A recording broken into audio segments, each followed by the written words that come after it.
네, 반갑습니다. 저는 경북대학교 정치외교학과에 근무하고 있는 이정태 교수라고 합니다.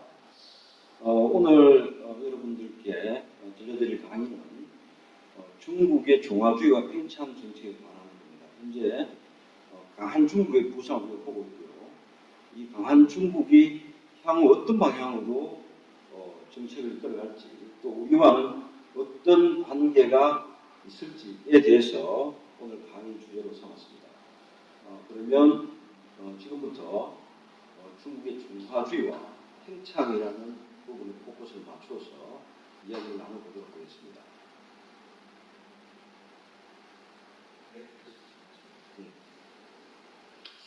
우선 중국인들이 아마 여러분들 최근에 우한발 코로나로 인해서 굉장히 어려움에 처해 있다고 알고 있습니다. 그리고 홍수도 많이 나고 또 기타 자연재해도 있고 해서 지금 중국의 입장에서 보면 굉장히 어려운 상황이라고들 알고 있습니다만, 또 재밌는 것은 현재 중국에서 가장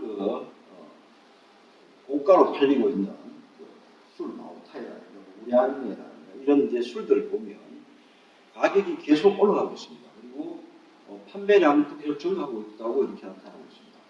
이 말은 결국 우리가 생각하는 것처럼 중국이 코로나로 인해서 경기가 침체되고 또 더 어려워지고 있다. 특히 미국의 무역 압박에 의해서 어려워지고 있다고 생각하는데 그렇지 않다는 것을 방증하고 있다는 거예요. 그렇게 본다면 강한 중국의 출발이 지금 이미 어느 정도 궤도에 올라서 우리가 목도하고 있는 것처럼 미국이 화웨이라든가 5G 등등에서 여러 가지 기술적 압력을 행사하고 있음에도 불구하고 중국의 발전은 굉장히 차근차근 이루어지고 있다고 보십니다. 그런 측면에서 그러면 이 중국이 강하게 된 이후에 중국이 어떻게 변할까?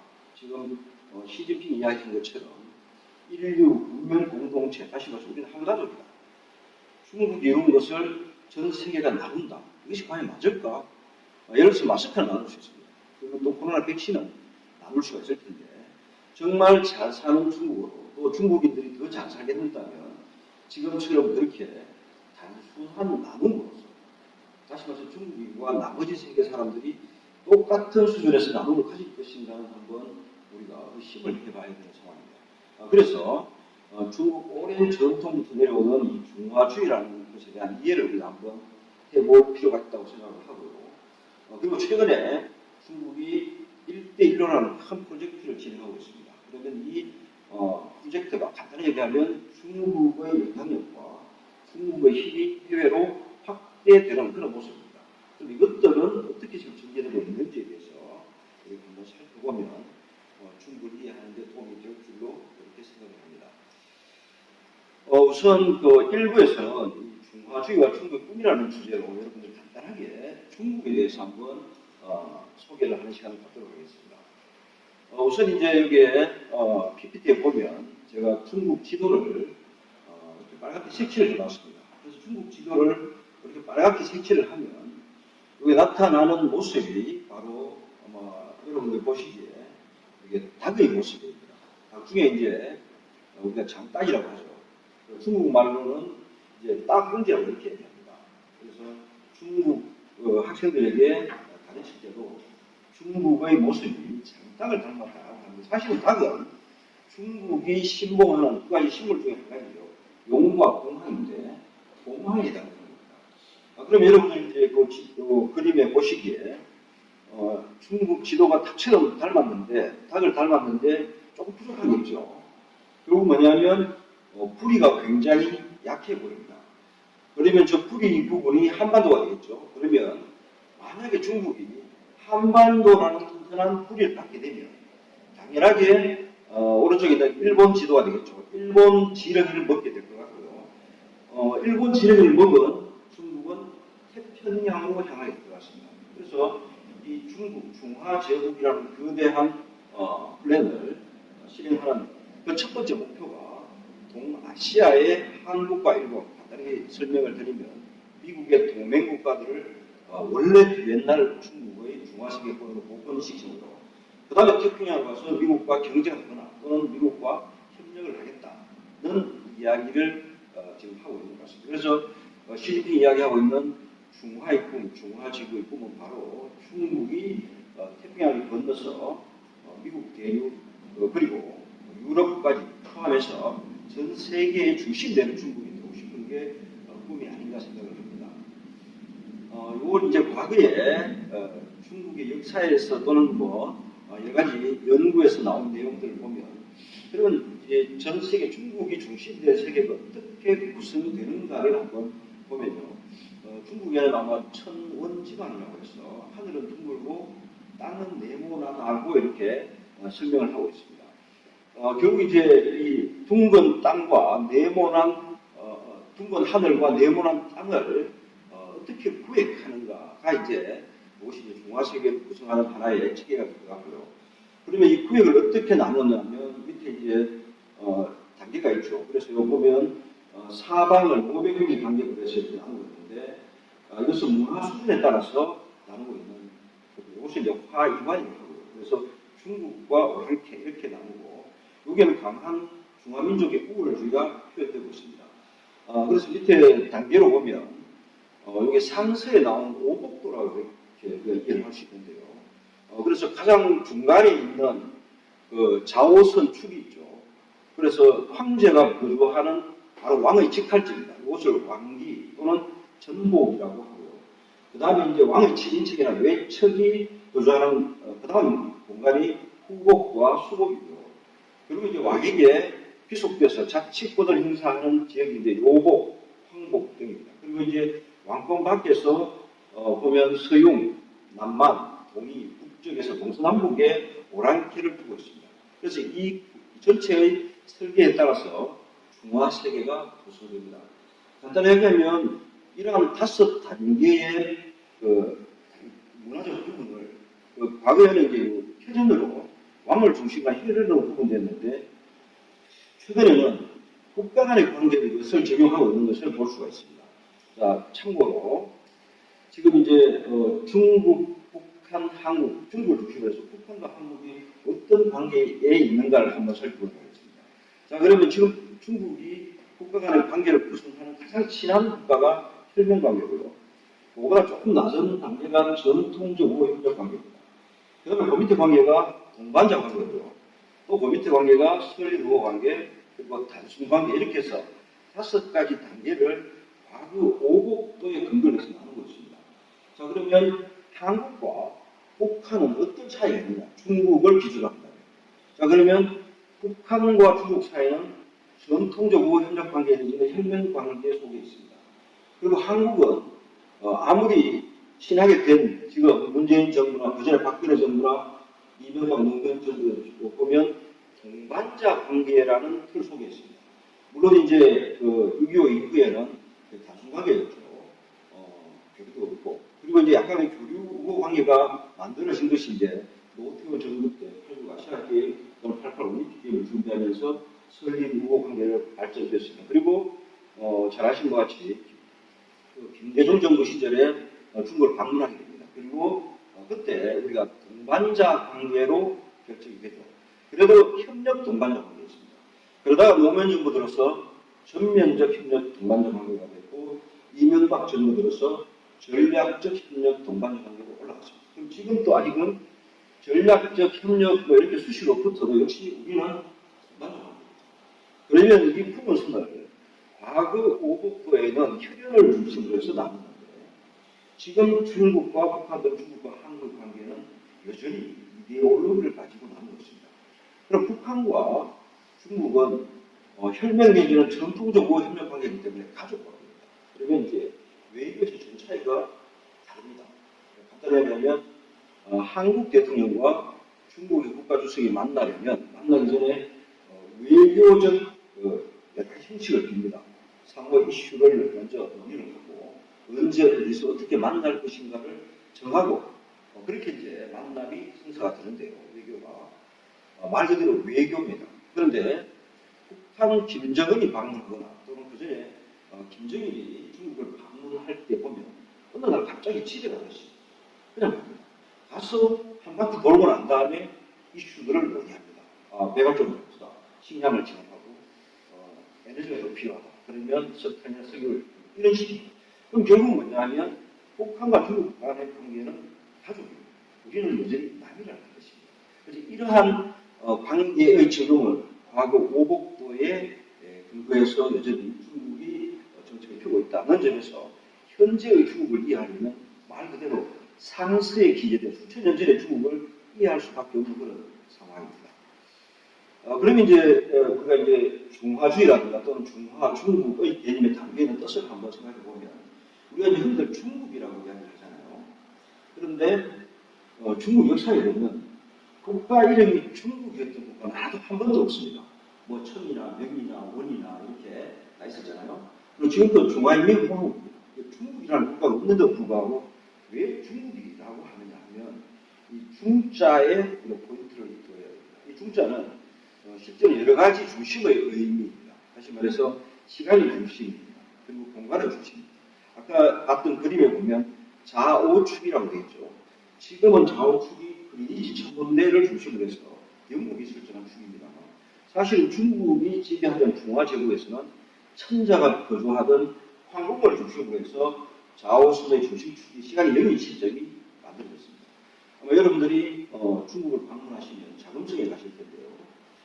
천안문 광장에서 쭉 들어가 이제 자금성까지 도착하면 자금성에 도착하는 그 큰 성곽 있잖아요. 그 성곽의 이름이 오문입니다. 오자가 정오할 때 오자고요. 이 말은 시간의 기준점이 0이라는 그런 의미입니다. 그래서 중국의 중화세계 부활은 어떤 의미입니다. 동서남북의 중심이 천자가 거주하는 자금성이고 시간의 기준이 그 자금성이 되는 그 시간이 바로 중화세계가 부활되는 시점입니다. 아마 지금처럼 중국이 발전하게 되면 영국이 대영제국 시절에 설정했던 그린치 천문대를 비롯한 좌우축이 변화할 수 있겠죠. 특히나 지금 이제 미국 중심에 많은 표준들이 있습니다. 그래서 우리가 IBM이라든가 등등 컴퓨터 또는 뭐 여러 가지 기술 중심이 미국에 가 있지만 중국이 부상하게 되면 새로운 중국 중심의 표준들이 만들어지게 되고 전 세계가 중국을 따라서 그렇게 하게 되는 겁니다. 이것이 이제 아마 중국의 출자가 의미하는 겁니다. 그러면 중국이라는 것은 뭐냐면 여러 국가들 중에 중심국가라고 우리가 해석을 하는 게 맞지 않나 하는 생각입니다. 그리고 주로 이제 중국을 표현할 때는 화자를 말씀드립니다. 중화주의 화자. 화는 이제 보통 근성하다는 그런 의미입니다. 그래서 한민족, 중국 민족이죠. 민족이 최초로 정착한 산 이름을 화산을 붙이고 그래서 중화, 화자를 많이 씁니다. 그리고 그 밑에 보면 화하고 있고 제하, 그 다음에 뭐 중하, 중국, 중원, 중토 뭐 이렇게 중국을 표현하는 말들이 굉장히 많이 있는데 여기서 이제 하자는 이제 크게 늘어난다는 뜻이고 하족, 중원에 살았던 일종의 민족 중에 하나입니다. 그래서 이러한 한자들을 통해서 중국이라는 상징을 나타내는데 여기서 중요할 것은 결국 중화는 시리적 국경이 만들어낸 하나의 국가 개념이 아닙니다. 근대 국가의 개념이 아니고 문화적 개념이죠. 다시 말해서 이것이 라인이 아니고 넓은 족으로 구성되고 천자의 영향이 미치는 모든 범위를 중국이라고 설정합니다. 마치 살아있는 물체 아메바처럼 힘이 있으면 늘어났다가 그렇지 않으면 줄었다가 하는 이러한 권의 개념을 우리가 중국이라고 이야기하고 이것을 중화세계 또는 자기들의 세계라고 이렇게 이야기를 하는 것 같습니다. 그래서 이것을 이제 정리하기 위해서 중국에서는 중화죠 중국이고 나머지 오랑캐들. 그래서 화의 사상을 정리를 하고 있는 것 같습니다. 이것은 중화민족, 중국을 제외한 나머지 국가 또는 나머지 사람들에 대한 문화적 우월의식과 민족적 자부심의 발현이 아닌가 생각을 하고요. 그래서 이제 오랑캐 이적이죠. 이적을 전제로 해서 한민족의 우수성을 드러내려고 합니다. 그렇다면 이 중국이 이야기하는 천하라는 것은 뭐냐? 중국의 문화가 미치는 의미고 천자의 덕이 미치는 의미다. 그러면 그 밖의 지역들은 동이, 남만, 북적, 서윤 이래서 동서남북에 각각 오랑캐들이 있습니다. 그래서 여러분들 한번 농담 속에 소갈머리 없는 놈, 뭐 주변머리 없는 놈 이렇게 이야기를 많이 하잖아요. 그러면 이 소갈머리 없는 타타르들, 주변머리 없는 몽골 이런 이제 이 두 발을 가지고 소위 말하면 주변의 이민족들, 이족들을 천시하는 그런 내용들이 바로 이 이야기가 여기서 나오게 되죠. 그렇다면 중국은 이 중화적 질서, 중화적 세계관을 유지하기 위해서 다양한 이제 논리들 또는 나름대로 질서들을 세우게 되는데요. 그러면 첫 번째 유교권에서 만들어졌던 계층적 국제 질서를 보면 일단은 중국이죠. 그리고 조공국으로 나옵니다. 그래서 천자, 중국의 황제가 천자가 되고 나머지 국가들은 이제 제후국이라든가 여러 가지 신화 국가가 되겠죠. 그러면 이제 중국과 나머지 국가들 사이의 관계는 사대자소, 다시 말하면 큰 것을 섬기고 또 작은 것을 어루만지다 이런 거잖아요. 그래서 이런 관계들을 강요를 합니다. 그리고 밑에 하부 우조의 제후국 강에는 설립교리죠. 교류 관계를 교린의 관계를 맺도록 이렇게 합니다. 그러면 이제 화의를 구분할 때는 문화, 동화의 정도를 기준으로 문명과 야만으로 이렇게 구분합니다. 일단은 중화세계권에 들어와 있는 국가들이 일단 한자를 쓰잖아요. 그리고 이제 생활에서 젓가락을 쓴다든가 뭐 이렇게 합니다. 그러면 중국의 시각에서 이 삼지천 쓰는 이제 포크를 쓰는 서양인들은 또는 손가락으로 밥을 먹는 인도인들은 소위 말하면 야만에 해당되는 그런 거죠. 최근에 중국에서 한자로 된 서기들을 문서들, 본문서들을 수집하고 이것을 번역하는 작업을 하고 있습니다. 그래서 과거에 있던 중화 문화권의 흔적들, 기록들을 지금 전부 모으고 있는 부분입니다. 이것도 역시 그 전통부터 시작해서 오늘날까지 있어서 중국을 부활시키는 하나의 큰 프로젝트라고 그렇게 보여집니다. 그리고 이제 동이, 남만, 북적, 서유해서 동서남북에 있는 중화세계에는 속하지만 중화민족이 아닌 국가들. 대표적인 이제 우리 한반도는 동이족이라고 이렇게 얘기하는데요. 이것은 이제 변방으로서 중화세계의 외곽에 위치하는, 다시 말해서 중화세계를 지키기 위한 하나의 장벽에 해당되죠. 예를 들어서 유교 전쟁 때도 그렇고 또 그전에도 그랬습니다만 또 일본 때도 그렇고요. 중국이 위험해지면 주변에 있는 변방들을 희생시키죠. 그래서 중국은 수축되고 그리고 힘이 커지면 다시 변방들을 원래로 회복하는 그런 수순을 밟고 있습니다. 그래서 얼마 전에 77년 4월이죠. 시진핑과 트럼프가 미국에서 마라라고 결정해서 회담을 했죠. 그 회담 자리에서 이 트럼프와 시진핑 했던 이야기 중에 밀담을 나눴던 이야기 중에 이런 이야기가 있었습니다. 수천 년 동안 지난 수천 년 동안 한반도는 중국에 속해 있었다는 이야기를 시진핑 주석이 트럼프에게 했다고 그렇게 이야기합니다. 자, 그러면 이제 중화 질서를 유지하는 이제 방법이 있는데 이것은 이제 상무기한입니다. 우선은 책봉이라는 게 있습니다. 그러면 천자가 조공국의 왕을 봉하는, 그래서 정통성을 부여하는 거예요. 대표적인 예가 여러분들 잘 아시는 바와 같이 조선시대 이성계가 개국을 했을 때 중국으로부터 책봉을 받는 과정을 우리가 지켜볼 수가 있습니다.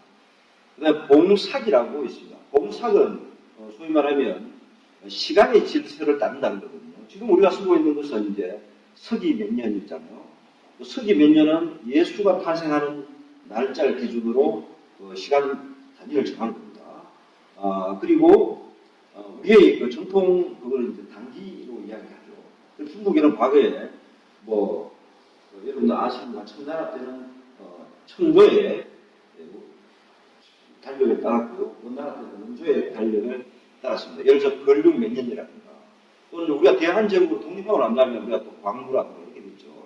그래서 어쨌든 중국을 존중하는 의미에서 중국 황제의 그런 역법을 따랐다고 이것을 봉삭이라고 하고요. 그 다음에 이제 조공사가 있습니다. 조공은 이제 하부구조에서 공물을 바치면 중국에서 거기에 대한 답례를 하는 그런 내용이 됩니다. 그래서 제후들이 표와 공을 바치고 또 황제는 답례를 하는데 중국하고 친할수록 이 횟수가 더 많다고 합니다. 조공회사가 긍정적인 방향으로 작업을 하면 지방에 있는 토산물을 황제에게 바치면 황제는 다른 세계에 있는 문물이나 다른 재화들을 또 제후국에서 나눠주는 이런 형태가 되고요. 이것이 부정적인 방향으로 진행이 되면 소위 말하는 착취에 또는 수탈에 그런 도구가 되는 부분이 있습니다. 그러면 이제 이 중국이 갖고 있는 이 중화 세계를 정리를 해보면 몇 가지 특징을 발견할 수가 있습니다. 그 특징 중에 하나가 이 포용성입니다. 이것은 이제 다양성의 공존 원리인데 아마 아시는 것 같이 중국이라는 국가가 너무나 많은 민족과 뭐 인종들이 다 산재해 있습니다. 그래서 이것을 하나의 천장, 황제 밑에 관리를 하려면 이러한 그 다양성들을 포용할 수 있는 원리가 있어야 되는데요. 대표적인 것이 중국의 상징 중에 하나인 용입니다. 여러분들 이제 용의 모습을 보시면 굉장히 다양한 모습을 볼 수 있습니다. 용이 이제 우리가 볼 때는 뭐 이묵이라고 할 수도 있고 뭐또 미꾸라지가 될 수도 있지만요. 용을 보면 이제 머리에 뿔도 있고 또 비늘도 있고 발톱은 또 매의 발톱도 있고 또 소의 발톱도 있습니다. 용마다 같습니다. 이것은 뭐냐면 과거 부족 국가였던 중국에서 통합이 되면서 그래서 주민들 사이에 있는 그 애니미즘이나 토템의 어떤 상징물들을 없앨 수가 없었습니다. 그래서 그것을 다 결합을 해서 만든 것이 용입니다. 그래서 용은 정치적 통합 또는 포용의 상징으로서 이렇게 만들어진 것이라고 생각을 하면 될 것 같고요. 그 다음에 두 번째 특징이 이제 경계의 유연성입니다.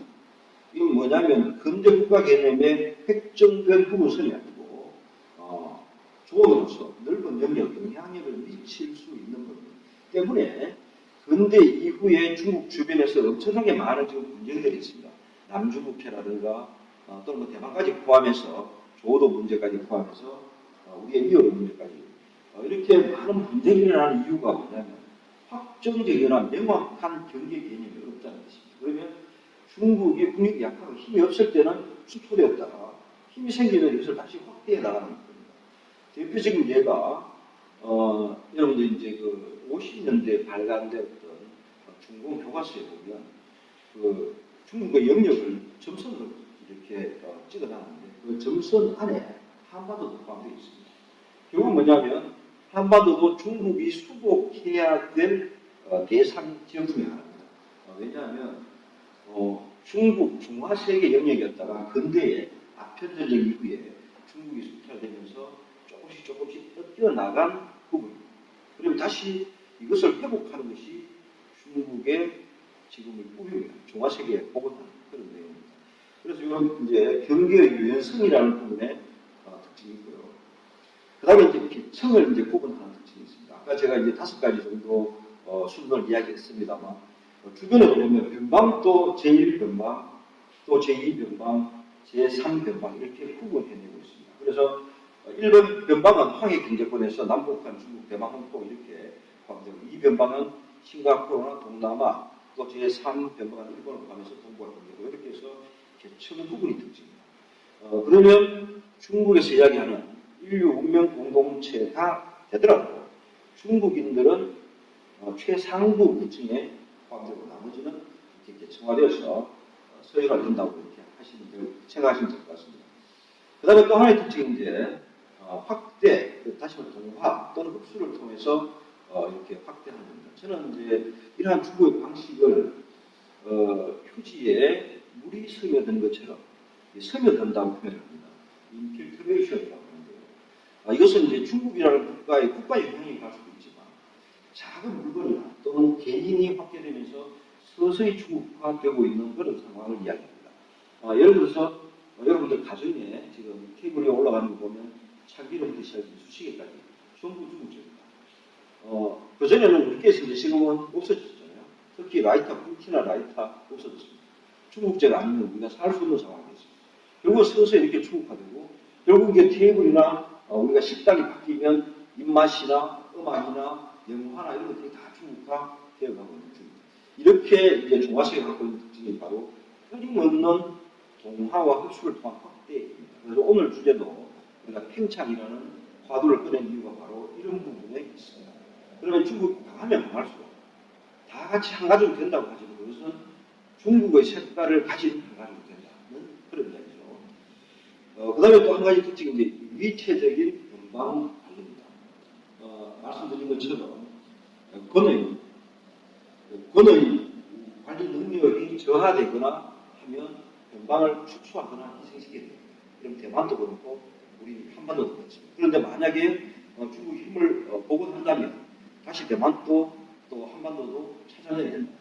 그래서 최근에 그저께 그 시진핑 국가주석이 아마 광저우 쪽으로 아마 방문한 걸로 알고 있습니다. 산토하고 쪽으로 방문했는데요.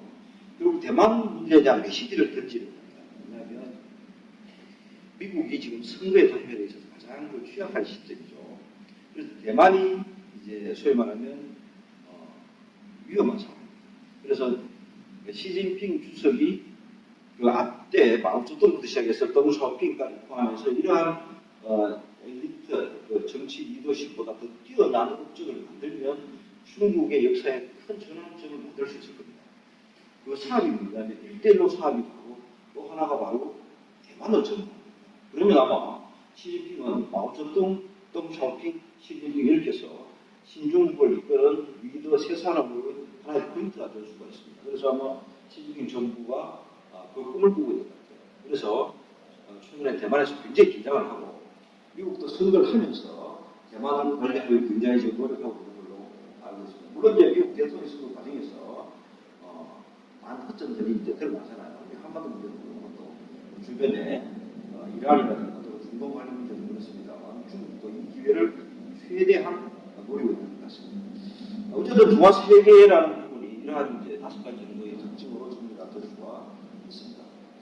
그리고 이제 이러한 중화세계의 질서를 관리하는 방법들이 쭉 있었는데, 뭐 예를 들어서 한나라 때에 제2책이라고 해서 오랑캐들을 어떻게 다스릴까에 대해서 간단하게 소개해드리겠습니다. 이 첫 번째 보면 제2책에서 이 권리책, 적으로서 오랑캐로서 오랑캐를 관리한다는 거죠. 예를 들어서 일본을 중국이 관리해야 된다면 한국을 하여금 일본을 관리하게 하는 방법입니다. 또 한국의 남부 지역에 준하는 미국을 관리하기 위해서는 북쪽 지역을 관리를 해서 다시 말해서 북한에 대한 지원, 미사일, 핵 이런 지원을 통해서 한반도 남부 지역과 미군을 관리할 수 있는 이런 책들이죠. 그래서 여러 가지 연이 제2책이라든가 그 다음에 그 사이지 장기 제2책이라든가 분할 통치책이라든가 속국제라든가 이러한 변방을 관리하는 그런 방법들이 있습니다. 그래서 한반도를 분할시킨, 지금 분단시킨 그 많은 전략들 중에 중국의 전략에서 중국이 찾아낼 수가 있다는 이야기입니다. 그다음 두 번째는 이제 기비책인데요. 이게 기는 말의 복비를 의미하고 미는 소포트레를 의미합니다. 그래서 이제 이 기비라는 것은 이 복비나 포트레를 끼워놓고 마음대로 하는 그런 부분인데요. 그 대표적인 게 이제 한나라 때, 그때 한나라의 공주들을 여러분 잘 아시는 것 같이 이제 흉노가 이제 부상하면서 그 흉노의 시집을 받게 되잖아요. 그래서 지금 이제 보면 그 공주가 실제로는 그 황제의 뭐 친딸이나 또는 뭐 친인척이나 그렇진 않습니다. 그래서 그 당시에 보면 수양딸을 많이 삼습니다. 삼아놓고 이 수양딸 한 애들을 그 민들이죠. 그래서 흉노의 그 수장들에게 시집을 보냅니다. 그러면 외척은 상당히 낮기 때문에 항상 하부를 관리할 수가 있습니다. 그래서 여러분들도 아마 친한 친구들이 생기거나 또는 또 욕심이 나는 많은 이제들이 있으면 여러분들의 따님이나 아니면 뭐 동생이나 이렇게 해서 소개시켜서 이렇게 인연을 맺도록 하죠. 그러면 나의 동수가 되든지 또 동생이 되든지 이렇게 정리가 되는 거예요. 중국도 이런 이제 방법을 동원을 해서 정리를 해 나갔습니다. 그리고 이제 먹이 정책인데요. 5이라고 5가지 먹이를 주는 방법입니다. 여기 보면 한나라 초에 가이라는 사람이 제시했던 흉노를 약화시키는 방법인데 우선은 비단, 옷과 수레를 하사해서 눈을 어둡게 하고 그 다음에 맛있는 음식을 줘서 입을 벌리게 하고 그 다음에 음악과 여자를 내리며 몸을 상하게 하고 좋은 주택과 모빌을 하사해서 배를 벌리게 하고 토황자를 불러서 즐겁게 하고 술을 내려서 마음을 상하게 해요. 이건 뭐냐면 상대를 제압하는 가장 좋은 방법은 상대에게 잘해주는 방법입니다. 그래서 이제 우리 학교 학생들도 학과에서 1등을 유지하려면 시험 치기 전날 2등, 3등을 딱 불러내서 맛있는 음식과 술을 많이 사주고 완전히 정리하는 방법도 좋은 방법 중에 하나입니다.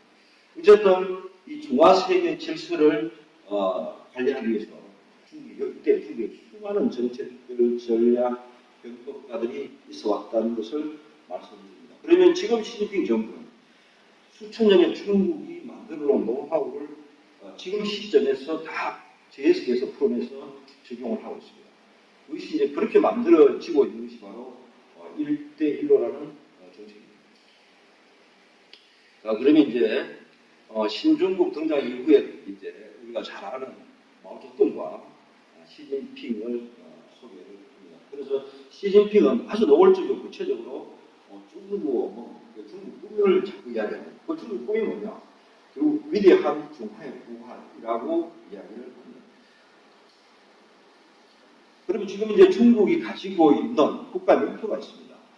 국가의 목표가 뭐냐면 지금 중국은 두 개의 100년을 준비하고 있습니다. 하나는 중국 공산당이 성립된 것이 1921년이거든요. 그래서 그 100년이 되는 2021년입니다. 그러면 2021년이 되면 중국은 전면적 수강사, 샤오팡수업이라고 정리를 해보면 GDP가 1만 불에 이르는 수준. 수강사회가 뭐냐면 넉넉하지는 않지만 빈곤하지가 않아요. 기본적인 의식주가 해결되고 약간의 교육 수준이 되는 이런 사회입니다. 그래서 보편적으로 잘 사는 사회가 수강사회입니다. 이것을 내년이 목표죠. 이미 중국은 GDP가 1만 불 수준에 도달했습니다. 거의. 그래서 아마 중국이 가능하리라고 보고 또 하나의 100년은 신중국이 탄생한 1949년이죠. 100년이 되는 2049년에 요거는 전면적인 대동사회로 여기 이제 대동이라는 점이 있는데 대동이 논문에 나오는 내용입니다. 크게 하나 되다. 이거는 중화대의 과정을 얘기해요. 결국은 2049년이 되면 중국이 GDP 5만 불 수준에 도달하게 되고 만약에 14억 현재 중국 인구 14억 몇천이죠. 14억 인구가 5만 불 수준에 도달하게 되면 국가 총 생산이나 액수는 미국을 훨씬 넘어가게 됩니다. 그러면 2049년에는 세계를 제패하겠다는 그래서 중화민족의 위대한 중흥을 달성하겠다는 계획을 지금 설립하고 있습니다. 그리고 많은 전문가들은 중국이 설계하고 있는 2049년보다 더 빠른 시점에 중국은 이것을 달성할 수 있을 것이다 라고 이야기를 하고 있습니다. 그러면 이제 중국이 이러한 중화국가를 실천하기 위해서 구체적인 과제가 뭐냐? 그리고 이제 영토 주권, 해양 분기, 바다를 가야 됩니다. 그 다음에 내부 정화, 안쪽으로 완전히 정리가 되야 되고, 그 다음에 미국과의 관계를 정리하는, 친선 대국 관계를 정리하겠다는 내용입니다. 구체적으로 보면 영토 주권은 최근에 이제 인도와 국경 분쟁이 있습니다. 그래서 소련과 있었죠, 러시아. 그래서 우술과 쪽에서 이런 것들이 다 정리됐고 중앙아시아도 정리가 되었습니다. 지금 남아있는 것은 이제 인도와 해양 쪽으로 이제 일본과의 관계, 그리고 남중국해 이렇게 남아 있습니다. 그 다음에 이제 해양 국이니까 바다로 가야 되거든요. 중국은 흔들 이제 내륙 국가라고, 대륙 국가라고 이렇게 알고 있습니다. 그래서 농업 중심의 국가, 유목이나 목축 중심의 국가라고 알고 있는데, 실제로 영국, 스페인, 그리고 미국으로 이어지는 이러한 그 세계 패권 국가의 특징이 해양 국가였습니다. 그러면 지금 중국은 무엇을 이야기하냐면 내륙 국가, 대륙 국가인 동시에 해양 국가가 되면 해륙 국가가 되겠다라고 설계를 하고 있습니다. 당연히 그 출발점이 중국, 동중국해죠. 그리고 남중국해를 중심으로 해서 출발점이 되고, 그 다음 인도양, 그 다음 태평양 이렇게 이제 확대가 되는 것입니다. 그래서 이러한 중국의 확대, 해양 확대를 막기 위해서 여러분들 잘 아시는 것 같이 미국의 태평양 사령부죠. 이것을 인도 태평양 사령부로 개칭을 했습니다. 그리고 이제 일본하고 지금 인도 그리고 호주가 참여하는 미국까지 포함해서 4개국이 참여하는 인도 태평양 전략을 구사하고 있습니다. 그 목적은 분명하게 중국의 해양 진출을 방해하는 목적입니다. 이런 이제 목표가 설정이 되고요. 그런데도 불구하고 중국이 이 일을 하는 데 있어서 아직까지 당면하고 있는 극복해야 되는 문제가 있다. 그 하나가 바로 중진국의 감정입니다. 뭐냐면 지금 이제 중국이 소득 수준 1만 불을 목표로 지금 달려가고 있는데요. 거의 도달했습니다. 그래서 대부분 국가의 발전 단계를 보면 소득 수준 1만 불에 도달하고 그것을 뛰어넘을 때 신전이 있다고 합니다. 그래서 좌초대 위험이 있다. 예를 들어서 이제 원래처럼 코로나가 터지고 등등 여러 가지 시장 사정이나 또는 외부 압박이나 이런 것들이 작용을 해서 1만 불을 넘기가 굉장히 힘들다는 겁니다. 그리고 중국이 최근에 폭발적으로 발전하게 된 시점이 2008년 올림픽입니다. 그럼 2008년 올림픽 이후에 중국이 거기서 어떤 더 많은 것들이 이제 더 서서히 퇴소하기 시작한다는 거예요. 그러면 새로운 프로젝트를 가지고 그것을 주도하거나 인프라 구축을 하거나 확대를 하지 않으면 중국이 굉장히 위험하다. 그리고 그걸 하기 위해서 중국이 발표한 대형 프로젝트가 바로 1대1로라는 프로젝트입니다. 다시 말해서 아시아에서 유럽까지 철길과 도로, 통신로, 수송로 등등에서 최소한 6개 이상의 길을 패키지로 내겠다는 그런 구상입니다. 그렇게 해서 중국이 당면한 중진국의 함정에서 벗어나려고 지금 시도하고 있습니다.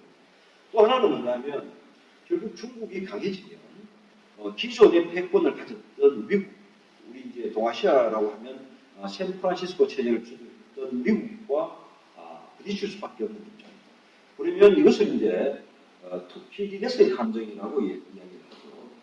결국 뭐냐면 중국이 미국과 만약에 군사적으로 부딪히고 또 다른 측면에서 미국과 정면으로 부딪히게 되면 중국의 발전은 상당히 장애를 받게 됩니다. 이미 이제 미중 무역 전쟁이라든가 최근에 기술 전쟁 이런 것들로 드러나고 있습니다.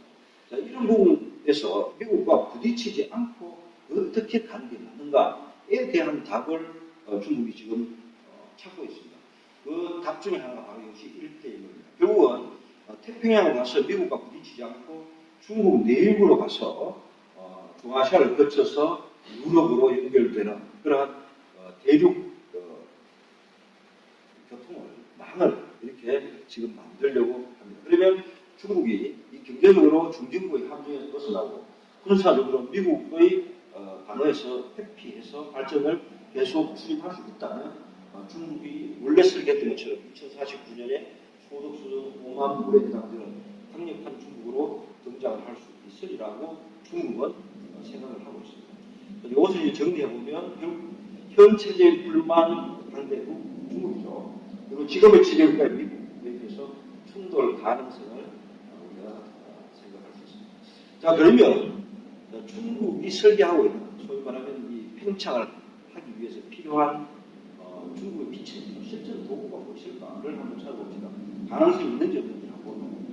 우선 중국이 갖고 있는 가장 큰 자산 중에 하나가 인민해방군이라는 군이 있습니다. 일반적으로 국가는 대부분의 국가군이잖아요. 이 중국의 인민해방군은 사실은 공산당 혁명기간 동안에 만들었던 공산당이거든요. 그러면 시진핑 주석은 국가 군주석일 수도 있고요. 동시에 공산당의 군주석입니다. 소위 말하면 당이 정치체계 강력한 힘을 갖고 있기 때문에 모든 국가와 시스템을 아주 효율적이고 획일적으로 일괄적으로 통솔할 수 있다는 부분입니다. 여기 보면 이제 중국에서 여기 보면 이 사회적으로 여러 가지 장갑 비교 부대들이 있습니다. 지금 중국의 기술 개발 속도가 엄청나게 빠른 이유가 바로 이 중국 군이 기업을 직접 운영하는 것도 굉장히 많습니다. 다 국가 소유이기 때문에 국기업이고요. 그래서 이런 부분에서 중국이 가진 가장 강한 자산 중에 하나가 바로 군입니다. 그 다음에 이제 인구죠. 인구인데 일단은 이제 소수민족이 자기들 이야기는 55개 소수민족과 민족, 그래서 56개 민족이라고 합니다만 그 다양성 플러스 그 다음에 이제 규모죠. 14억이 넘는 인구 규모가 중국 대륙에 있습니다. 그래서 이러한 다양성과 양적 규모를 갖고 있는 중국이 시장 또는 공장 또는 자금을 모으는 금고 이런 역할들을 쉽게 수행하는 데 굉장히 중요한 자산이 됩니다. 인구와 관련해서는 아마 여러분들도 그 중국 이야기를 듣다 보면 마오쩌둥 이야기를 이제 들을 텐데요. 그래서 그때 이제 덩샤오핑부터 시작해서 많은 그 엘리트들이 인구를 좀 줄이는 정책을 해야 된다. 왜냐하면 인구가 크니까 파이가 커서 국가 통계가 계속 낮게 나온다. 그때 이제 마오쩌둥이 그 당시 6억 정도 중국 인구가 됐었는데 이야기한 것이 인구, 국자로 인구 사건이기 때문에 우리가 소위 말하면 부양해야 될 식구지만 이것을 생각을 달리 합니다. 손 숫자를 써서 인수라고 합니다. 그런 기업은 노동력입니다. 그 노동력은 많을수록 발전할 가능성이 커진다고 이야기합니다. 그래서 이 지도자라는 것은 굉장히 중요한 순간에 개념을 어떻게 잡는가에 따라서 국가의 장래가 완전히 달라질 수 있습니다. 만약에 지금 중국 인구가 그때 미국에서 줄여서 미국처럼 한 3억 정도 됐다라고 하면 과연 중국이 지금 미국을 상대할 수 있을까? 다시 말해서 미국의 시장을 통제할 만큼 그렇게 강한 중국을 구성할 수 있었을까? 또 생각해 볼 필요가 있습니다. 그런 측면에서 미국에서 인구를 배를 튀어가지고 한 세대 만에 지금 14억 넘는 인구를 만들어놨잖아요. 그럼 그 인구가 만들어낸 폭발력이 지금 미국을 상대할 수 있고 유럽이나 기타 국가를 상대하는데 큰 자산이 좀 있다고 보여집니다. 그 다음에 이제 중국 공산당과 사회주의. 그래서 우리가 흔히들 정치로 이야기하면 중국은 비민주국가, 사회주의국가라고 이야기를 하지만 이게 장단점이 있습니다. 그래서 국가를 운영한다는 측면에서는 민주적이라는 것은 다양한 아이디어라든가 또는 창의성이라든가 또는 이런 것들 국민의 행복을 보장하는 부분이 있지만 또 국가를 효율적으로 운영하거나 또는 경제 수준이나 문화 발전 수준이 낮은 국가가 비약적으로 발전하는 데는 이러한 사회주의와 그리고 공산당과 같은 강력한 리더십 딸이 굉장히 중요합니다. 그런 측면에서 중국의 공산당과 사회주의는 지금 중국 발전에 엄청나게 큰 부작용도 있지만 큰 기여를 하고 있다고 이렇게 판단이 됩니다. 여기 이제 중국 공산당이 직접 영향이고요. 인민대회당에서 하는 모습입니다. 그리고 이제 중요한 것이 바로 미국이나 기타 국가들이 갖지 못하는 것 중에 하나가 바로 역사입니다. 중국 역사에 오랫동안 축적되어온 노하우들이 지금 중국이 이제 발전하는 데 큰 미끄럼이 되고 있습니다. 이렇게 보면 집가자가 있고 천하가 있습니다. 지금 이제 중국에서 설계하는 인류 문명 공동체도 바로 집가자, 이걸 확대해서 천하, 대동사회, 중화대가정 이렇게 연결됩니다. 그리고 천하위공, 이렇게 이제 천하를 위해서 뭔가를 한다, 대명령도 많이 나왔습니다. 그리고 방법론으로 보면 중용이 있고 예가 있고 질서가 있습니다. 질서는 이제 계층 질서, 시간에 의해서 질서, 문화에 의해서 질서 이런 이제 그런 것들을 다 포함해서 예와 질서로 정리되는데 이제 중용에 우리가 주목을 해볼 필요가 있습니다. 여기에 여러분들 보시는 그림이 여러분들 산동성에 가면 박물관에 공자관 안에 보면 여기 있습니다. 공자가 학생들을 가르칠 때 썼던 도구라고 알려져 있습니다. 저 중간에 보면 이제 괴물 머리 모양이 있고요. 입으로 물이 똑똑 떨어집니다. 그러면 밑에 있는 소치 걸려 있잖아요.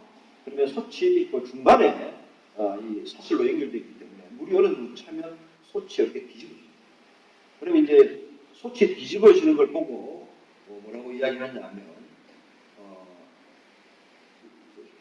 학문이기 때문에 간단하게 설명하면 수업 이렇게 되겠죠. 물시계처럼 시간을 알리는 게 되는데요. 그래서 저것을 보고 이제 뭐라고 하냐면 군자, 군주죠. 군자의 부덕이 어느 정도 참 악이죠. 참 뒤집어집니다. 여기에 정치적으로 보면 혁명 또는 쿠데타 이런 것들이 담겨 있습니다. 다시 말해서 군왕이 부덕하면 언제든지 민중이 혁명을 일으킬 수 있다는 정치 원리를 지금 드러냅니다. 그래서 유교라는 것이 질서, 예 이런 것들을 굉장히 중요시하고 효, 총 이런 것들을 같이 중요시하지만 거기서는 민중이 갖고 있는 힘 이런 것들도 늘 이야기하고 있습니다. 그래서 신중국이 탄생했고 그 전에 많은 왕조들이 농민에 의해서도 뒤집어진 그런 적이 있습니다. 이것이 이제 중국 5천년 역사가 가지고 있는 하나의 혁명이다라고 보여집니다. 그렇다면 결국 중국도 이 세계 역사를 다시 한번 뒤집을 수 있다라고 중국은 이야기하고 있습니다. 그리고 현실적으로 가장 중요한 것이 이제 돈이죠. 그래서 중국이 이제 1대1로라는 사업을 구상을 하면서 만들어냈던 게 AIIB입니다. 아시아 인프라 인베스트먼트 투자은행입니다. 이걸 만들어서 돈을 일단 확보를 했고 또 중국에는 이 자금이 굉장히 풍부한 걸로 여러분 잘 알 수 있습니다. 특히 최근에 달러 보유량이라든가 아니면 금 보유량이라든가 것들을 계산을 해보면 중국이 어느 정도의 자금 운동을 할 수 있는지를 알 수 있습니다. 특히나 중국은 우리하고 시스템이 좀 다르죠. 중국이 갖고 있는 중국은행부터 시작해서 동산은행, 뭐 다양한 은행들이 다 무교은행입니다. 그래서 특정한 이벤트에 있어서 국가 자금을 총동원할 수 있는 능력입니다. 그래서 이 1대1로라는 큰 사업을 진행할 때 필요한 이 자금들을 중국 정부가 얼마든지 유통할 수 있는 그런 장점을 가지고 있습니다. 그래서 이러한 미천들을 가지고 중국이 그러면 실제로 어떠한 일들을 하는가를 보겠습니다. 이것을 우리가 팽창, 중국이 늘어지고 확대되고 있다는 점을 우리가 염두에 두고 어떤 식으로 또는 어떻게 확대되고 있는지를 한번 살펴보도록 하겠습니다. 우선은 외부를 확대하기 위해서는 일단 내부 정비가 필요합니다. 그렇잖아요. 우리가 이제 집 앞도 그렇습니다만 밖에서 또 땅을 사거나 뭐 또 영토를 넓히거나 하려면 일단은 내가 갖고 있는 집 한 채를 제대로 관리해야 된다는 거, 또 집 앞도 관리해야 된다. 이렇게 본다면 중국이 연해 지역을 중심으로 해서 국제 경제권을 정비를 하고요. 그 다음에 내부로 들어가서 지금 이제 정비까지 포함해서 중국 전역을 이렇게 정비하는 단계를 거쳤습니다.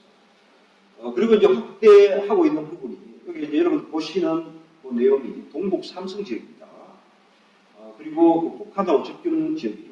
그래서 여기 보면 단동에서 시작해서 쭉 춘천까지 쭉 연결되는 그 장춘, 지린, 투먼이라고 장치투라고 합니다만 이렇게 고속도로까지 철도 고속도로가 다 연결되어 있고 지금 이제 나진이죠. 나진, 낯선, 이제 청진 이렇게 해서 낯선시에서 70년 사용권을 북한에 획득해서 항구를 획득해놓은 상태입니다.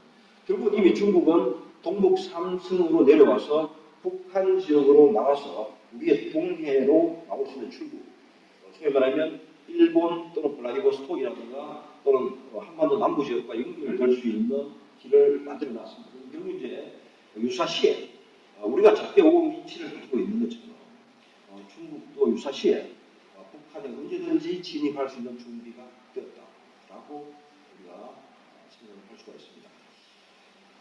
그 다음에 이제 장이 확대되는데 아까 이제 그 내용 낯선시에서 다시 보면 상해로 가는 라인을 그려보면요. 결국 낯선에서 상해까지 우리 이제 제주도하고 대한해를 통해서 움직일 텐데요. 만약에 동북 삼성에서 생산된 물건을 이제 배편을 해서 상해로 이동하는 가장 좋은 수단이 바로 이 노선을 활용하는 겁니다.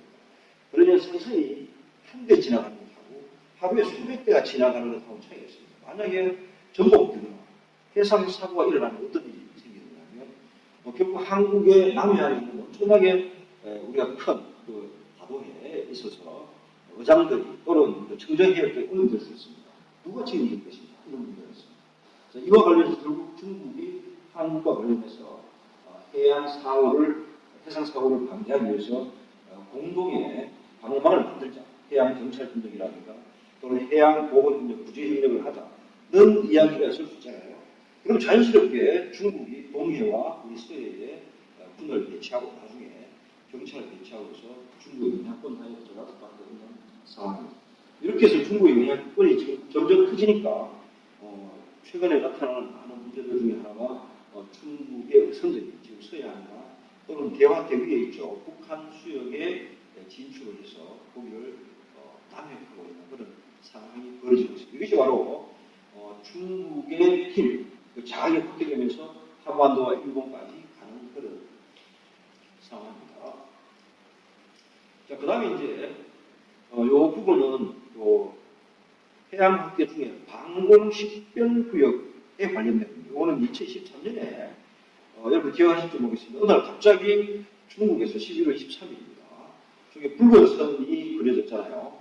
저 붉은 선을 이야기를 하면서 중국 자체의 방공식별구역을 선포합니다. 그리고 그 전에 방공식별구역은 뭐였냐면 파란 선 있죠. 파란 선이 소위 말하면 2차 세계대전이 끝나면서 미국이 적기가 출현하게 되면 여기에 방어하기 위한 최소한의 방어 라인을 떴습니다. 이것을 이제 방공식별구역이라고 하고 선포를 했는데 이 선이 지금까지 기준선이었는데 중국이 갑자기 붉은 선으로 해서 중첩되는 해양을 이렇게 띄워놨습니다. 자, 그러면 이게 어떻게 되느냐? 일반적으로 영공이라는 것은 밑에 이제 그 영토나 영해가 정해지고 나면 수직으로 올라가서 영공까지 포함되는데요. 조해안의 마지막 밑에 부분은 결국 남중국해 그 위에 일본 해역 대만하고 사이인데 여기에 조도 분쟁이라든가 일본과 중국 사이에 해양 영토 분쟁이 지금 전혀 진행되고 있는 그런 상황입니다. 그러면 일본과 중국 사이에 해양 영토 분쟁이 진행되고 있는데요.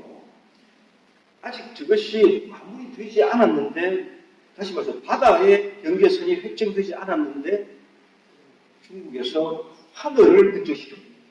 자, 그럼 결과가 어떻게 됩니까? 중국에서 관공 식별구역을 선포했을 때 일본이나 미국이 인정하지 못한다고 말했습니다. 그런데 결과적으로 어떻게 됩니까? 저 해역에 들어오는 많은 항공기들은 항공 정보를 중국에 통보를 해야 돼요. 왜냐하면 어차피 저 해역에 들어오는 항공기들은 대부분 상해에 기착을 해서 중국 손님을 태우고 다시 갈 수밖에 없어요. 결국은 뭐냐면 항공사가 살아남으려면 중국이 설정한 관공 식별구역을 인정하지 않을 수 없는 상황입니다. 결국 하늘을 뽑고 그 다음에 밑에 바다를 정리해 나가는 역순으로 지금 중국이 확대를 하고 있다. 이렇게 생각하면 될 것 같습니다. 그 다음에 이제 지금 뭐 중국이 아까 얘기했던 이제 밑에 동남아 지역입니다. 동남아 지역에 굉장히 많은 설계를 하고 있습니다. 지금 이제 동남아를 가로지르는 회랑들을 지금 설계를 하고 있고 또 이제 저 회랑에 따라서 아마 여러분 잘 아시는 이제 하노이 있죠. 하노이 그 북미회담이 열렸습니다. 그럼 결국 이제 하노이 북미회담에 참여하기 위해서 김정은 이제 위원장이 중국을 관통을 해서 하노이까지 이렇게 기차로 옵니다. 그리고 그 기차는 뭐냐면 하노이를 통과하면 베트남의 다낭에서 호치민까지 내려갈 겁니다. 그리고 또 하나의 노선이 미얀마 쪽으로 가서 태국으로 해서 내려갈 건데요. 이것이 결국 어디로 가냐면 말레이시아를 거쳐서 싱가포르를 거쳐서 인도네시아로 가게 됩니다. 결국은 중국에서 출발한 철로가 싱가포르를 거쳐서 인도네시아까지 도착하는 시간이 얼마 남지 않았습니다. 이것이 바로 동남아를 관통하는 하나의 1대1로의 기술입니다. 자, 그리고 아시는 바와 같이 이제 말라카 해협이 싱가포르 있잖아요. 그래서 만약에 미국에 의해서 말라카 해협이 봉쇄되면 중국의 수송이 불편해집니다. 그래서 이 중국의 수송이 불편해지는 상황을 가정을 해서 저기 보면 말레이 반도 중간에 크라운하를 지금 건설하고 있습니다. 결국 미국에 의해서 말라카 해협이 봉쇄되더라도 중국이 활용할 수 있는 또 다른 운하를 만들고 있다는 것입니다. 그리고 미국이 더 이상 동아시아에서 중국을 봉쇄하는 데서는 한계에 부딪히고 있다고 봅니다. 그래서 이 틈에서 중국이 동남아로 스며들고 확대되고 있습니다. 특히나 잘 아시는 것 같이 동남아에 있는 몇몇 국가들은 중국의 화교 자원이 국가 재산의 엄청난 부분을 차지하는 국가들이 많이 있습니다. 뭐 인도네시아도 그렇고 말레이시아도 그렇고 그렇습니다. 그래서 이러한 화교의 거점을 활용을 해서 아마 중국은 동남아로 확대하는 전략들을 지금 수행하고 있는 걸로 알고 있습니다. 그 다음에 이제 중국이 벌이고 있는 남중국 지도입니다. 이게 지금 선이 이제 지도에 보면 붉은 실선으로 되어 있는데 사실 이게 붉은 실선이 점선으로 되어야 돼요. 점선을 내면 저 부당세로 중국이 뭐라고 하냐면 저 점선 안에 있는 붉은 점선 안에 있는 영역이 전부 다 중국의 영역이라고 이렇게 말합니다. 그리고 저기 보면 이제 검은 라인 있죠. 이것은 베트남이 주장하는 영역, 또 필리핀이 주장하는 영역 등등 해서 저 영역이 전부 중첩되고 있습니다. 그러면 중국에서는 이걸 어떻게 처리하느냐? 군사적 충돌도 있었고요. 여러 가지 부분에서 지금 마찰이 있고 또 여기에 미국이라든가 기타 세력들이 개입하지 못하고 중국은 당사국들끼리 회의하자. 남중국해의 당사국 회의라든가 이런 것들을 또 하면서 지금 서서히 남중국해로 내려오고 있는데요. 이게 지금 최근의 내용들입니다. 자, 그러면 남중국해에서 분쟁이 일어나고 있는 이유가 뭐냐면 저기 보면 수송은 특히 이제 유류 수송. 그래서 남중국해 하루 원유 수송 양을 이렇게 봤을 때 홍콩, 대만, 한국, 일본 결정적인 치명적인 어떤 지금 상황입니다.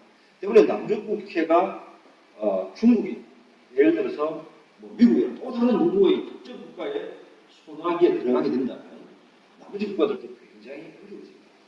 또 하나는 남중국해 해역 자체에 굉장히 많은 자원들이 매장되어 있는 걸로 밝혀졌습니다. 그래서 이것은 이제 동아시아 해양과 관련된 그 연구 보고서가 이렇게 밝혀냈는데요. 원유, 뭐 천연가스, 망간, 단괴, 마그네슘 등등에서 수많은 금은 보석을 포함해서 자원들이 있는 거기 때문에 이 양보할 수 없는 해역이 되고 말았습니다. 그래서 이제 중국은 이 남중국해를 기점으로 해서 해양 실크로드를 구상하면서 내륙 육상 실크로드를 또 정리를 해서 이걸 1대1로라고 이렇게 정리를 했습니다. 이것은 이제 초기에는 중국에서 1대1로 전략이라고 이렇게 이야기를 했습니다.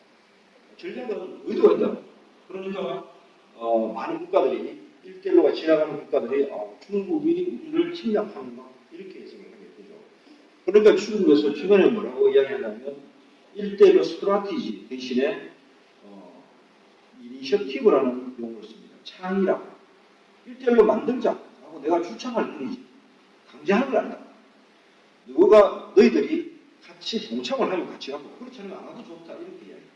이것은 굉장히 큰 전략적 의도를 갖고 있습니다. 특히나 1대1로의 그 고속도로 철길이 나는 그 구간들을 보면 예를 들어서 동남안도 본다면 만약에 베트남을 출구로 해서 동쪽으로 나오는 거고 미얀마를 출구로 해서 서쪽으로 중국과 연결되는 거하고 베트남과 미얀마의 국력 차이가 완전히 달라요.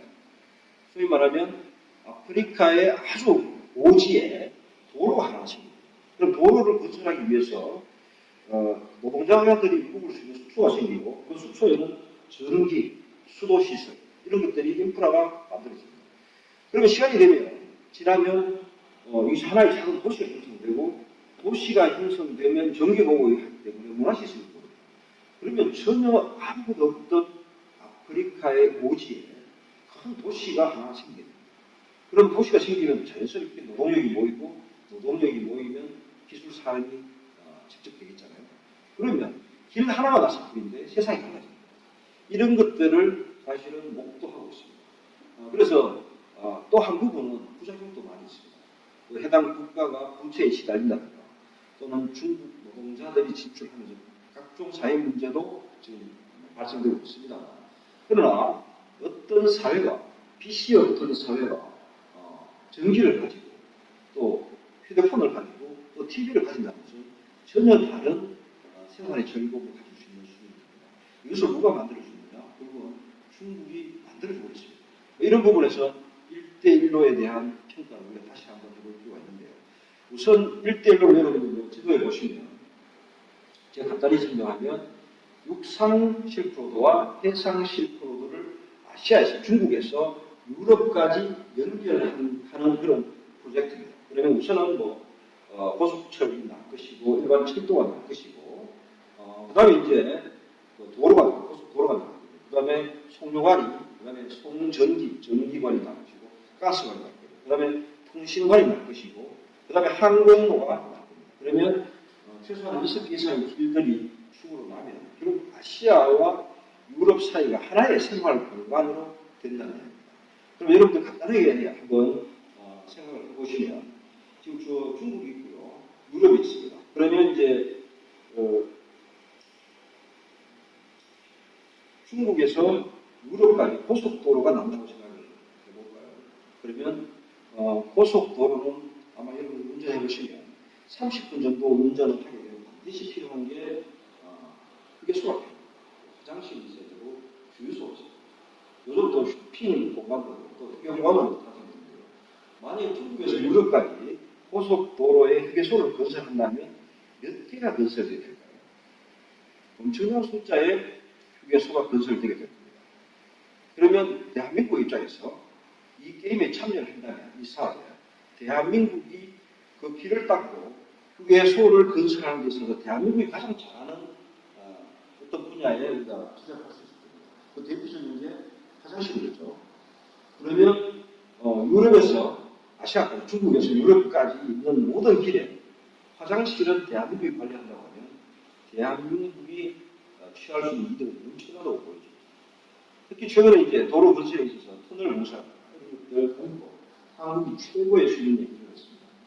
이러한 한국의 기술을 만약에 중국과 협력을 해서 인프라 건설에 투자를 하게 된다면, 참여하게 된다면 한국도 큰 기회를, 다시 발전할 수 있는 기회를 충분히 얻을 수 있다고 보십니다. 그래서 지금 중국이 추진하고 있는 이 전략들을 우리가 좀 세밀하고 촘촘하게 접근할 필요가 있습니다. 예를 들어서 제가 알기로 고속전철 중국에서 한 정거장과 한 정거장 사이가 이렇게 만들어지면 여기에 수요로 되는 새로운 인력, 다시 말해서 일자리가 3,000개가 세워지게 됩니다. 그러면 아시아에서 유럽까지의 철길이 만들어지면 얼마나 많은 일자리가 생길 것인가 한번 계산해 볼 필요가 있습니다. 그래서 이 인프라 투자는 단순하게 건설업이 아니고요. 우리 일자리부터 시작해서 먹거리를 마련할 수 있는 부분. 그래서 중국도 이런 것들을 염두에 두고 지금 1대1로를 추진하고 있다고 보여집니다. 그래서 이걸 추진하는 중국의 전략 개념들을 정리해 보면 양용, 양분, 양괴 이렇게 나오는데요. 양용은 결국 이제 현존하는 협력 체제에 응화되는 방안이라고.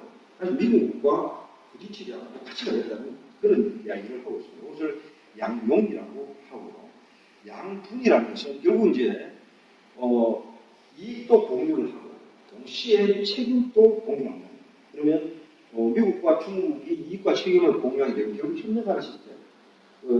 미국에서 이야기하는 G2, 중국에서 이야기하고 있는 그리드2, 미국과 중국이 관리하는 체제로 가는데 유용하다. 그 다음에 이제 양배를 이야기하는데, 이거는 안보와 경제를 동시에 잡겠다.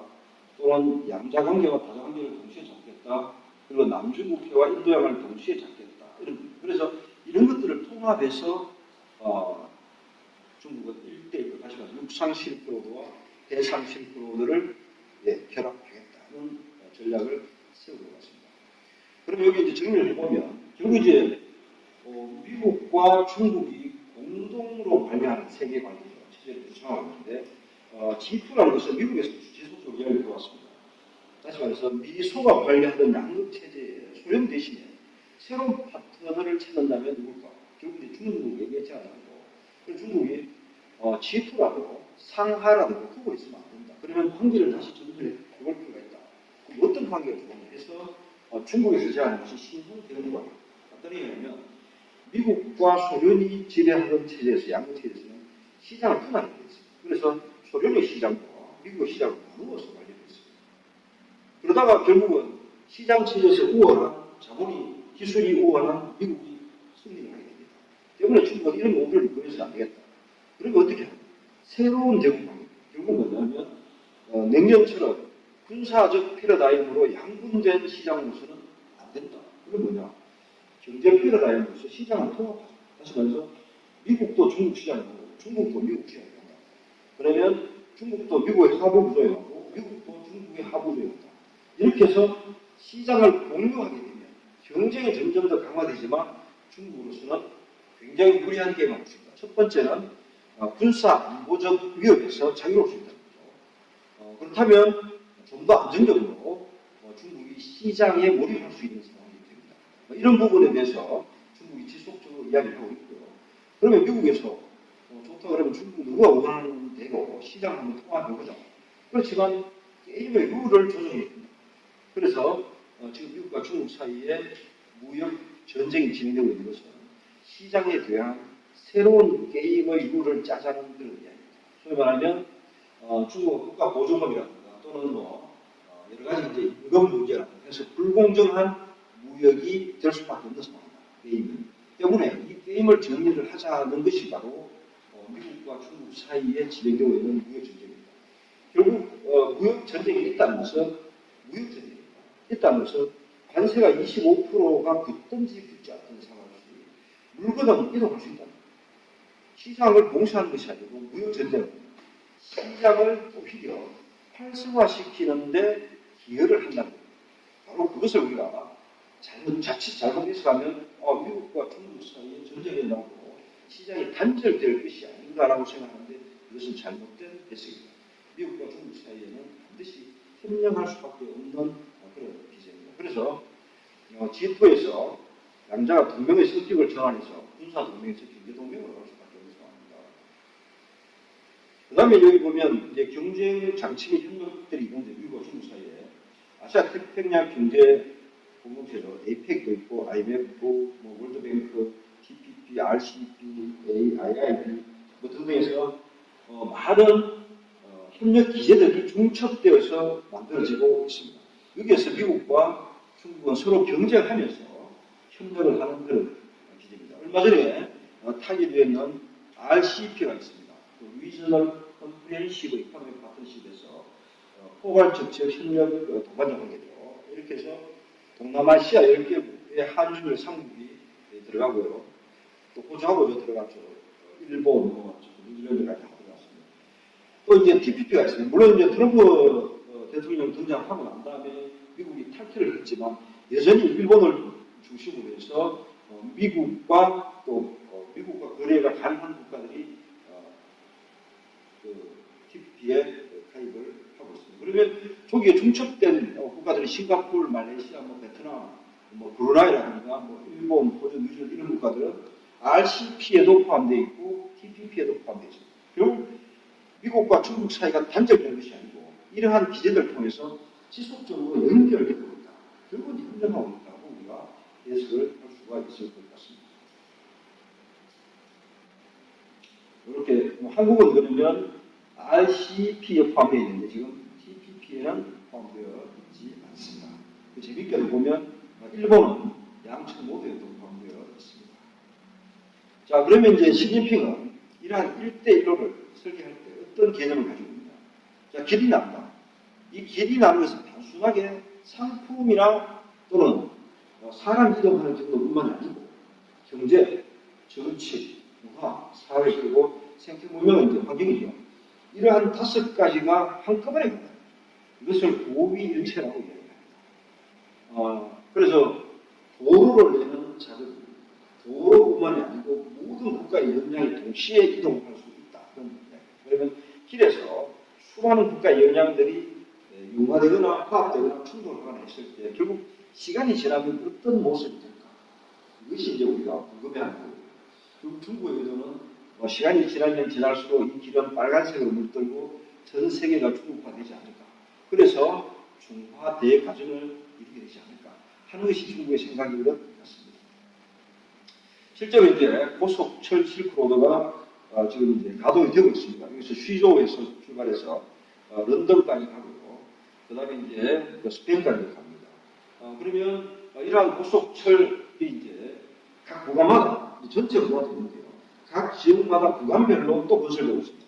동남아 노선이 따로 있고 또 중앙아시아는 중앙아시아에서 시작해서 또 중동 지역으로 다시 또 갖게 되고 이렇게 해서 유럽과 아시아 전체가 하나의 고속철도망으로 연결되는 그런 시점이 지금 곧 오지 시점입니다. 지금 한국은 아마 중국과 한국철도공사하고 MOU를 체결한 걸로 알고 있습니다. 그래서 여기 재밌는 것은 또 한중 철도 발전을 위한 그 MOU에 3항인가 3조에 보면 게 있습니다.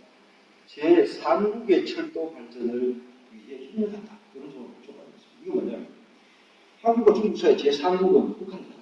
그래서 명시적으로 북한이라고 말은 하지 않지만 북한의 철도 건설에 한국과 중국이 공동 노력한다는 항목을 집어넣었습니다.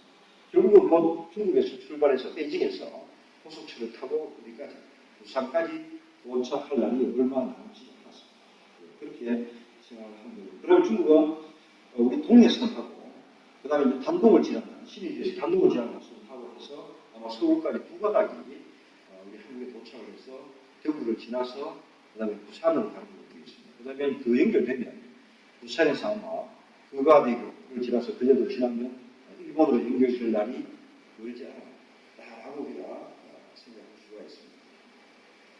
전체적으로 그러면 유라시아 이렇게 연결돼서 그러면 이제 위에 보면 이제 남주리에서부터 시작해서 영국 런던까지 쭉 갑니다. 프랑스파를 거쳐서.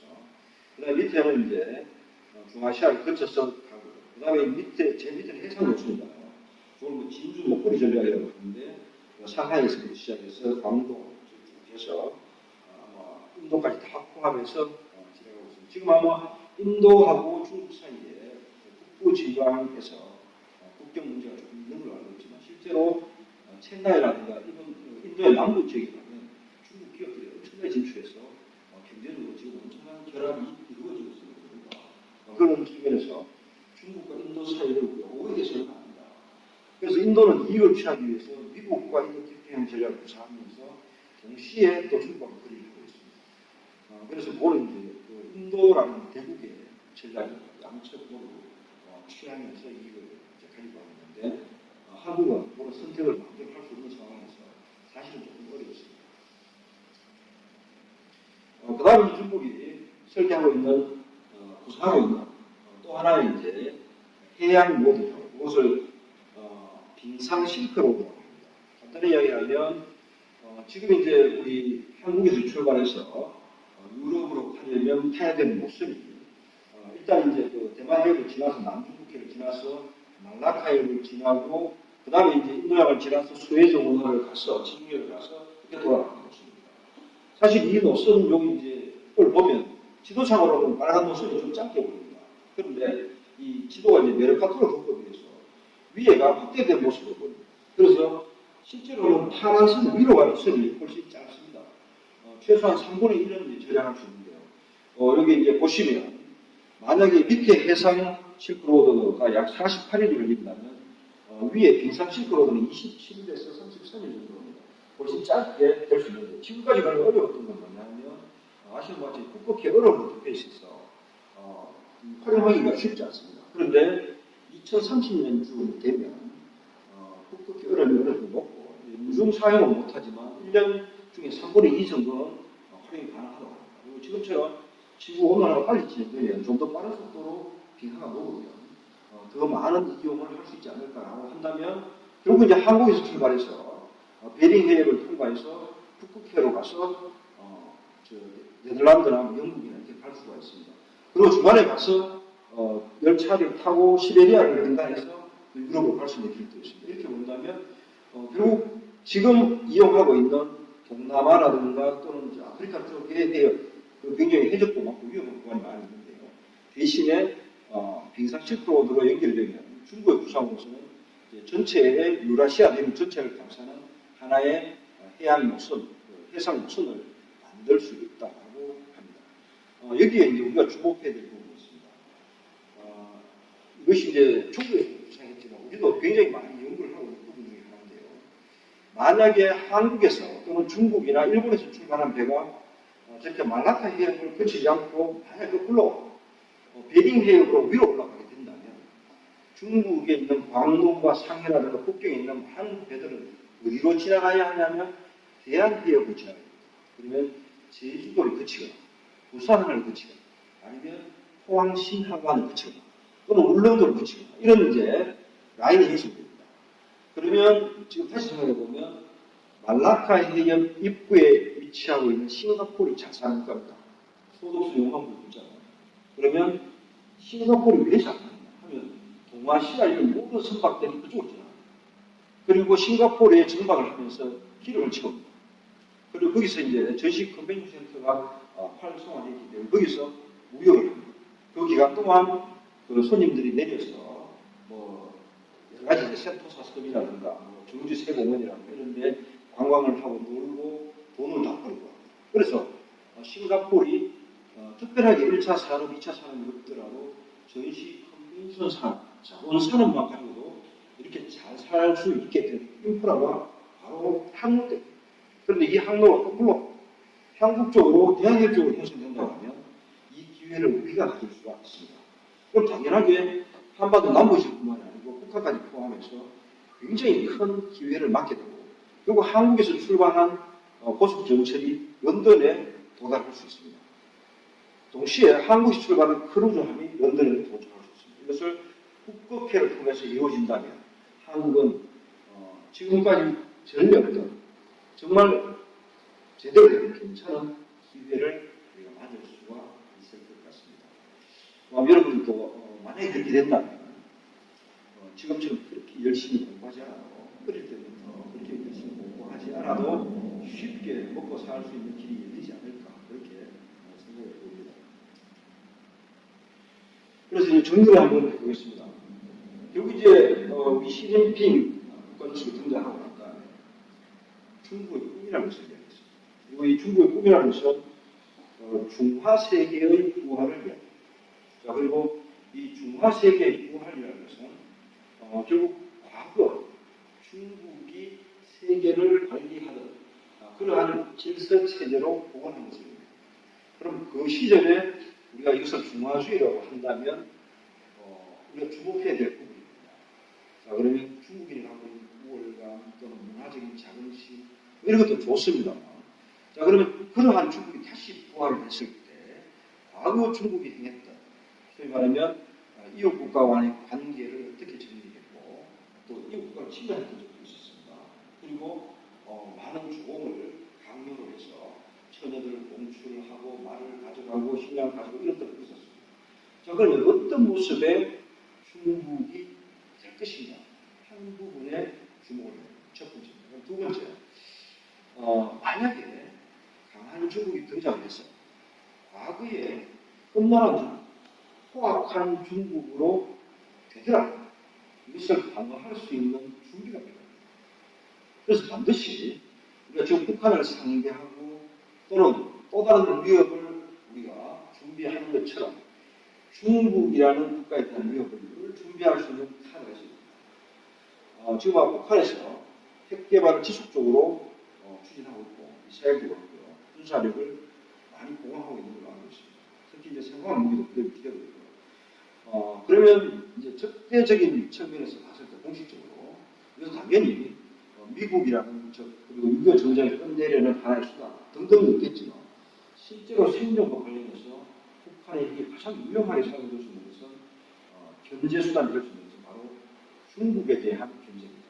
소위 말하면 미국은 멀리 있는 적이지만 중국은 가까이 있는 무방입니다. 가까이 있는 무방이 끼지 다시는 적으로 돌려하면 가장 위험한 적이 될 수 있습니다. 그런 측면에서 북한이 핵을 준비하지만 우리도 중국을 상대할 수 있는 뭔가가 필요합니다. 다시 말해서 어느 시점이 되면 지금처럼 한미 동맹이나 또는 일본이나 기타 우방 국가들의 도움으로 중국을 방어한다고 생각하면 절대 되지 않는다. 이런 측면에서 우리가 우리 스스로의 방어 능력을 가져야 됩니다. 그 다음에 세 번째, 이제 군사력으로 그렇지만 경제적인 부분에서도 중국 시장에 너무 기생을 해서는 안 됩니다. 여러분들 잘 아시는 것 같이 사드를 핑계로 해서 사드 벤치를 핑계로 해서 중국이 한국 경제를 압박합니다. 시장을 공시하기 시작합니다. 이랬을 때 한국이 얼마나 어려움에 처했던가를 한번 다시 돌아볼 필요가 있습니다. 그때 아마 사드 공세 발동되고 난 다음에 대표적인 예가 하나 있습니다. 대구의 치맥 축제를 했는데 대부분의 손님들이 뭐 친가부터 시작해서 다 이제 자매기를 맺은 중국에서 온다고 해놓고 갑자기 옷이 안 된다. 못 오게 됐습니다. 치맥 축제가 거의 무산됐어요. 그리고 중국 손님들이 오셔서 치맥 축제 때문에 다른 수첩만 튑니다. 그러면 닭튀기는 기계들 우리가 준비를 되잖아요. 그 닭튀기는 기계 안에 들어가는 기름을 다 중국제 기름을 사서 튀깁니다. 그런데 어느 날 갑자기 중국 손님이 오지 않았습니다. 그럼 닭튀기는 기계를 준비했고 수많은 기름을 준비했던 대시경로 처리가 불가합니다. 다시 말해서 중국이라는 국가가 갖고 있는 규모의 경제에 대비해서 우리가 시장 기초를 항상 다양하게 해요.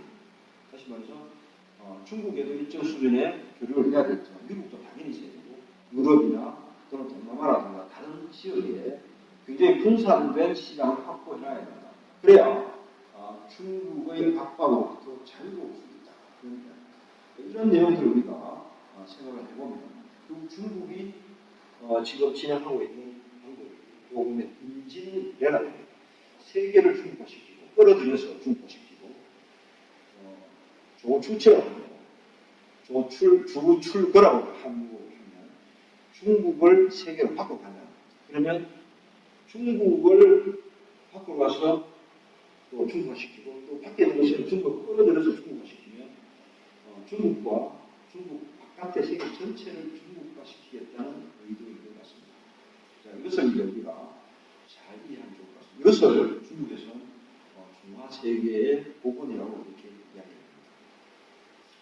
그래서 강의는 이렇게 제가 정리를 해보면 아마 여러분들이 중국이 어떤 생각을 갖고 있을지에 대해서 잘 이해하실 수 있을 거라고 생각을 하고요. 그럼 이제 지금 아마 시진핑 정부가 보통 이제 집권 이제 그 투텀을 하죠. 근데 이 투텀의 집권 제한을 지금 놓쳤습니다. 그래서 다들 이제 이해하는 바는 시진핑이 향후 장기 집권을 계속 할 것이다 라고 이제 전망을 하는데 제 생각은 조금 다릅니다. 시진핑이 장기 집권을 하기 위해서 연임 제한을 철폐했든지 아니면 다른 의도가 있는지를 한번 생각해 볼 필요가 있습니다. 왜냐하면 중국 정치 체제에서 바라봤을 때 자본주의 체제, 시장 경제 체제가 미국이나 기타 국가들이 가지고 있는 가장 큰 취약점 중에 하나가 선거입니다. 특히 선거에 임박했을 때 외인들 현상이 발생합니다. 때마다 중국도 역시도 투텀을 딱 정해놓으면 두 번째 텀에 가서는 그 다음 정권 창출에서 이전 투구가 계속 일어납니다. 그래서 시진핑은 여기에 주목을 하고 연임 제한을 철폐했어요. 그러면 해석하면 연임 제한이 철폐됐기 때문에 세 번, 네 번 할 수 있다고 하겠지만 제가 볼 때는 시진핑은 아마 투텀 정도를 하고 다음 세대의 권한이 옮겨질 가능성이 큽니다. 이것은 뭐냐면 중국의 목표가 집권이 아니고 미국이라는 적을 극복하는 이제 목적입니다. 그러면 결국 미국을 제압하기 위해서는 중국 체제가 갖고 있는 경직성이나 또는 독재 가능성이나 장기 집권 가능성 여기에서부터 잘 놓아야 중국이 성공할 수가 있습니다. 그런 측면에서 시진핑 체제가 굉장히 현명하게 지금 작동하고 있는 걸로 알고 있습니다. 아시는 바와 같이 중국은 지금 이제 거지들도 QR코드를 사용하고 있습니다. 과거에는 차분히 이렇게 내리고 거지들이